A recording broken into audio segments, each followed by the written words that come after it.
welcome back or welcome to Art Together Online from the Worcester Art Museum. My name is Liz, and I'm here to bring you today's lesson titled Fashion Forward.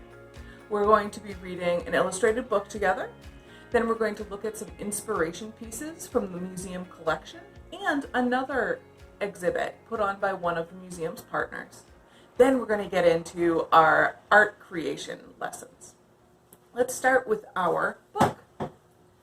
This is The Proudest Blue, a story of hijab and family by Ibtihaj Muhammed with S.K. Ali, with the art by Hatem Ali.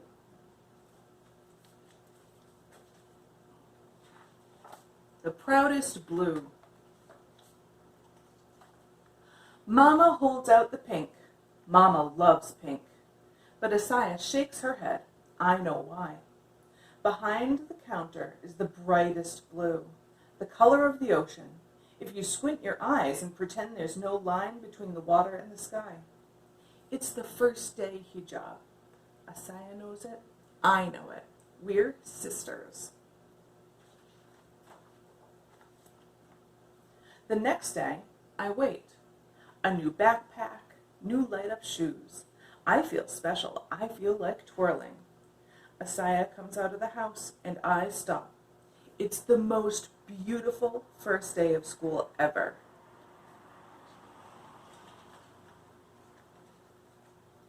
I'm walking with a princess, so I pretend I'm one too. But even princesses have to stop to cross the street. Asaya takes my hand in hers, says, "Come on, Faisa." We speed walk it. 14 steps, 14 light-ups to get across. Asaya takes me to my line first, hugs me goodbye. I turn to watch her leave, give a little curtsy to the princess going to the 6th grade area. She's easy to see. Her hijab smiles at me the whole way. My first day hijab is going to be blue too. "What's that on your sister's head?" the girl in front of me whispers. "A scarf," I whisper back. I don't know why a whisper came out. I try again, louder now. "A scarf. Hijab. Oh," she whispers. Asaya's hijab isn't a whisper. Asaya's hijab is like the sky on a sunny day.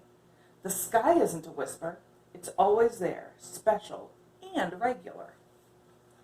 The first day of wearing hijab is important, Mama had said. It means being strong.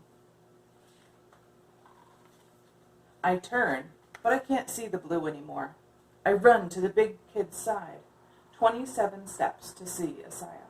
I need to give her another hug. I need to see her smile. "Faiza?" Asaya's eyes wonder why I'm here. "Are you excited?" I asked, "about the first day of hijab?"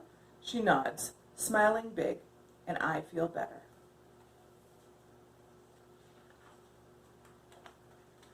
Somebody laughs from nearby, a boy, pointing at Asaya. Why?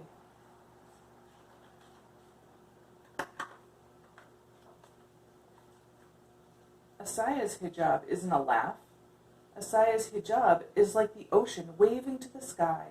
It's always there, strong and friendly. Some people won't understand your hijab, Mama had said, but if you understand who you are, one day they will too. In class, I draw a picture.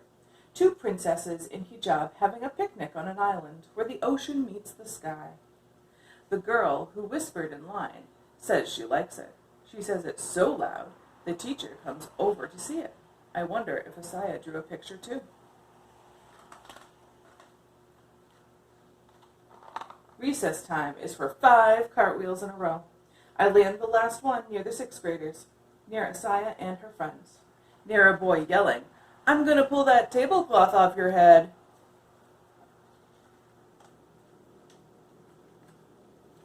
Asaya's hijab isn't a tablecloth. Asaya's hijab is blue, only blue. Asaya turns away. Her friends turn away. They race to the middle of the schoolyard, their shoes pounding the pavement, playing tag. Mama. Don't carry around the hurtful words that others say. Drop them. They are not yours to keep. They belong only to those who said them. It takes me 48 steps to get away from the yelling boy.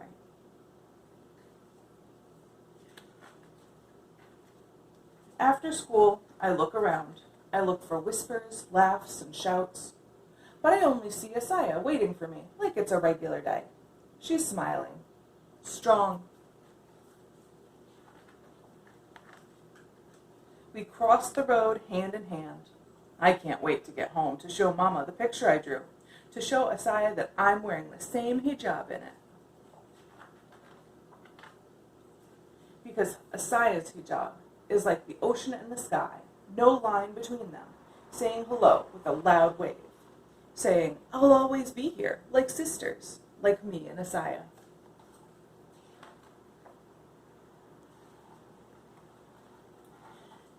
This book was written by, as we can see here, Ibtihaj Muhammed. And here's a picture of her. She had help from A.J. who's an author, but this was a story that she wanted to make sure was told. This is Ibtihaj. She is a bronze medalist in the Olympics for fencing, which is the sword fighting that you see when everybody's all dressed up in those white outfits that have like the metal mask on the front. So she's very, very good at what she did. And this is a story that was inspired by her own life. She is somebody that wears the hijab as a sign of her faith. And what that means is for her faith, where she is Muslim, she covers her hair to show respect for her beliefs and the beliefs of her community. Sometimes people made fun of her and her sisters when she was growing up, but she recognized that she had to be strong and proud. So she wrote this story and she named it The Proudest Blue. Now, people make all sorts of fashion decisions for many different reasons. Some of them could be faith-based. Some of them could be just to share something that you like. If you want to wear a t-shirt that has a favorite cartoon character. Sometimes you have to wear a certain type of clothing because you work somewhere or you're part of a sports team. Other times you pick specific clothes because you need the protective layers. So if you were going to be outside skiing in the winter, you'd probably want a ski suit. And then sometimes we wear the clothing that we wear because it really expresses who we are. But that should be all the time, right? Another group that has recently put on a fashion-related exhibit is the Open Door Arts Massachusetts. Now, this group used to be called Very Special Arts, and it helps artists with disabilities to have many more opportunities, not only to learn how to make more art, but also to be recognized and to have their work in galleries. So about 2 years ago, they did a project called the Fashion Accessibility Project. For artists with disabilities and anybody with disabilities, there are extra things to think about sometimes, which would be helpful for everybody. Sometimes what needs to be thought of is safety, because if somebody has to use a wheelchair, for example, to get around, or perhaps another type of walking assistance, you want to make sure that whatever is being worn won't get caught in whatever your tool is. So with the wheelchair, you want to really be careful about the wheels. You want to make sure that you're not wearing something too long or too fluffy that will get sort of wrapped up. The other thing to consider is how easy something is to put on by oneself. So sometimes little buttons aren't very helpful if the person doesn't have very good motor control. So maybe you'll do things instead with like larger zippers or elastics or Velcro. So they put on an exhibit called the Fashion Accessibility Project, and these were pieces that were created by pairing a fashion designer with sort of a fashion visionary who had disabilities. And I'll show you a couple of pictures over here, but you'll see that a lot of these beautiful things were made to look just like regular clothing, which is something that they don't always get to wear because of how hard or easy things are to wear, or if it's appropriate for how they need to get around. So some of these pieces, like this black fancy dress, was made to actually go right on over a black tank top and some black leggings. And it sort of goes right around the neck and it just ties around the back. So it instantly makes someone feel a little bit more fancy. And then this other dress that is maroon, it actually has magnets in the skirt so that it can be arranged and tucked in safely for when the wheelchair needs to be moved around. And then it can be fluffed out and then connected when the wheelchair is going to be stationary. So a lot of different things to think of. So like Asaya and Faiza in The Proudest Blue, their decisions were to recognize their faith in their community by wearing the hijab, which is a scarf that you wear around your head if you're a woman to cover your hair. So this should be absolutely fine. Nobody should really think of that as different or worth making fun of. And the same with other fashion choices that people make. So what we're going to be doing today is we're going to look at a couple of photos. We're going to look at a couple of paintings from a few hundred years ago, and we're going to look at a photo from about 40 years ago and compare and contrast some of the fashion in it. Then we'll get to design our own fashion. So the first two portraits that we're going to look at are going to be from the museum collection. So let's go in and then we'll take a peek.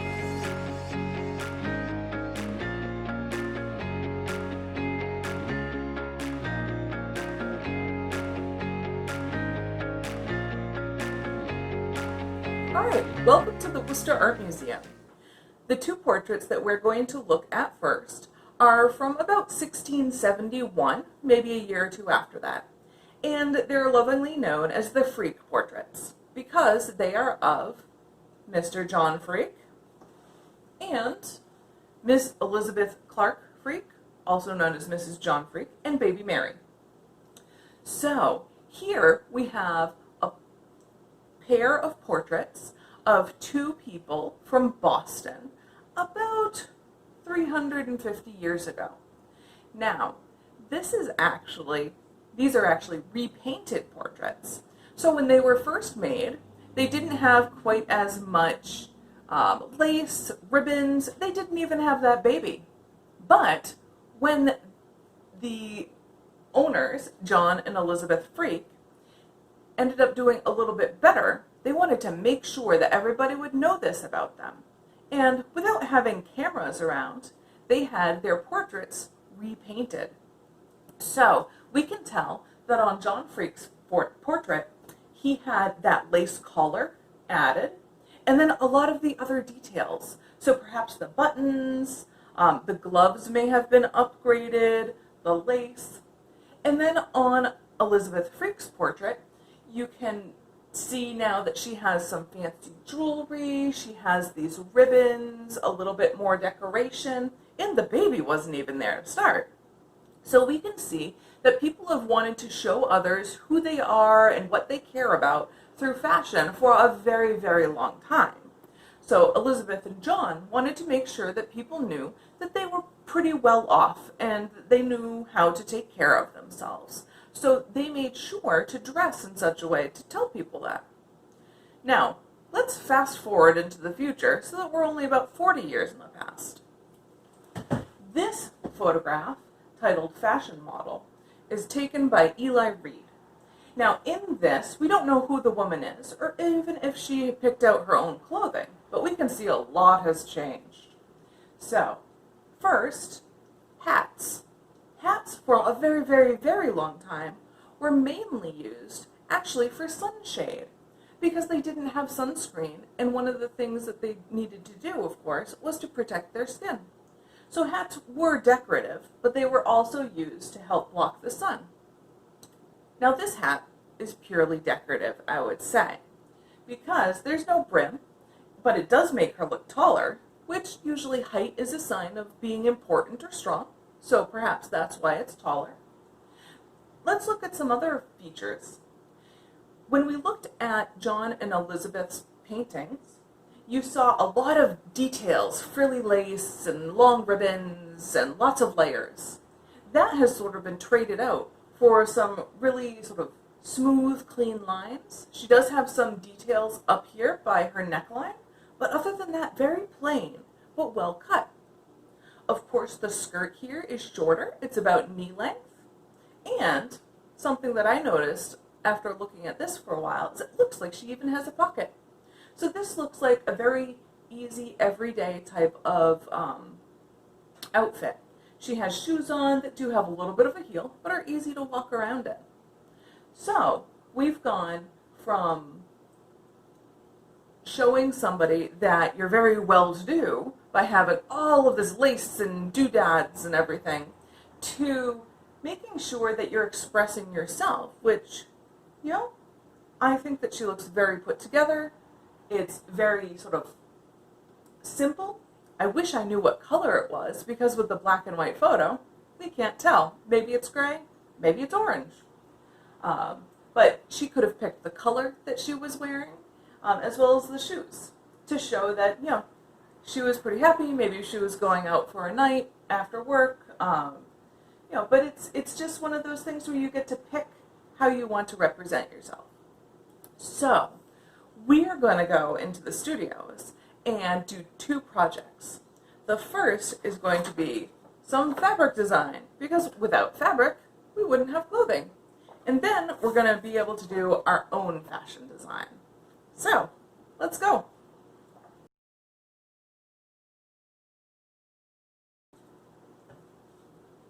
All right, we're going to start with our fabric design project.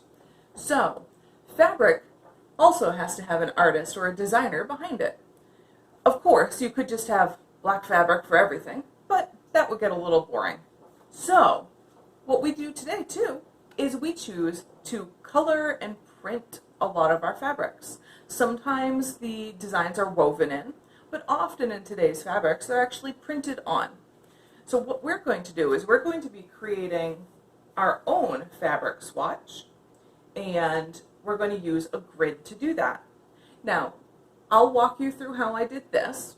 You'll see that I started with a grid, and then I started with one shape in one square, and then I repeated that shape in the same spot.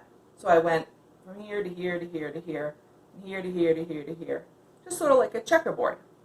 And then after I did that shape, I drew another shape. And you'll see how I added to my design one piece after the other. And then when I was done with the design itself, I colored it in. So one thing to know about fabric printing is that anytime you have to print something large, like fabric, tents, even wallpaper, you have to have a pattern that will repeat. So that means if I cut this part out right here, I could just move it up here and here and here, and it could repeat forever. So that's why we used a grid. It makes it really easy to repeat your design and then go from there. Let's cut away to my hands, and you can see the process.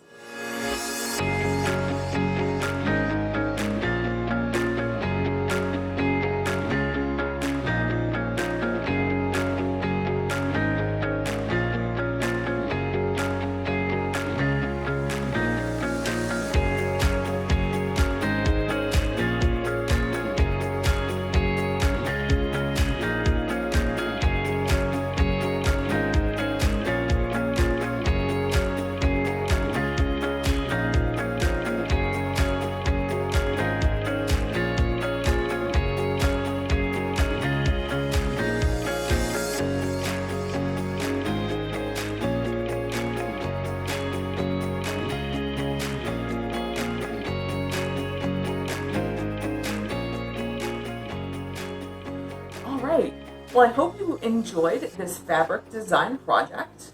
Now, what you can do is you can let that be its own standalone project, or you could even try to sort of use your new fabric design in your fashion design project. Let's get to this one. All right, so with this project, you can definitely draw your own people, but I have provided a template that has just these blank forms on it so that if you wanted to, you could print that out and use that. What you're going to do first is think about what you want your outfit to do. It's going to be a reflection of who you are. What are you going to be doing while wearing this outfit? Are you going to be dancing? Are you going to be hiking? Are you going to be going to a day at the beach? Do you have to do some hard work in your yard? Or are you going to be a superhero? So lots of different things to think about. What type of fabric do you want to use? Is it going to be really heavy because it's winter? Is it going to be lighter because it's summer? And then is there anything about you that's unique and that you have to sort of think of while you are designing your fashion? So for example, if I were wearing a hijab, I would choose purple because that's my absolute favorite color. I wear it almost all the time. So when I designed this outfit, I designed it with a purple hijab, and then I had these green tops that we layered, some sort of gray boots, and then these sort of washed out sort of jean looking pants. And I made sure that everything was covered that would need to be covered, so the wrists and the ankles and everything else. This is a good fall outfit. This one has, this is actually a shirt that can be worn over this other dress. And this dress is gold with silver stars, and it comes up here. It's like a tank top dress. And then this is just a shirt that can be pulled on over it if we want more coverage. And then just leggings underneath. But the skirt can actually come off of that shirt too. So we just use snaps to put it on and then take it off. And then over here, I just wanted to make an outfit that would be comfortable for hiking in the probably fall. So we're not going to get too hot. But we have our sunglasses up here. This guy really likes bright colors, so I gave him red shoes and a red jacket, really nice bright sort of orangey yellow t-shirt under there. And then I thought because he'd be hiking, he might want pants that have extra pockets, so I gave him a couple of extra pockets here. So that's what I was thinking about when I was creating these fashions. I'll break away and you can see the process, but what you're going to want to do is start with pencil, get your designs right, and then add color.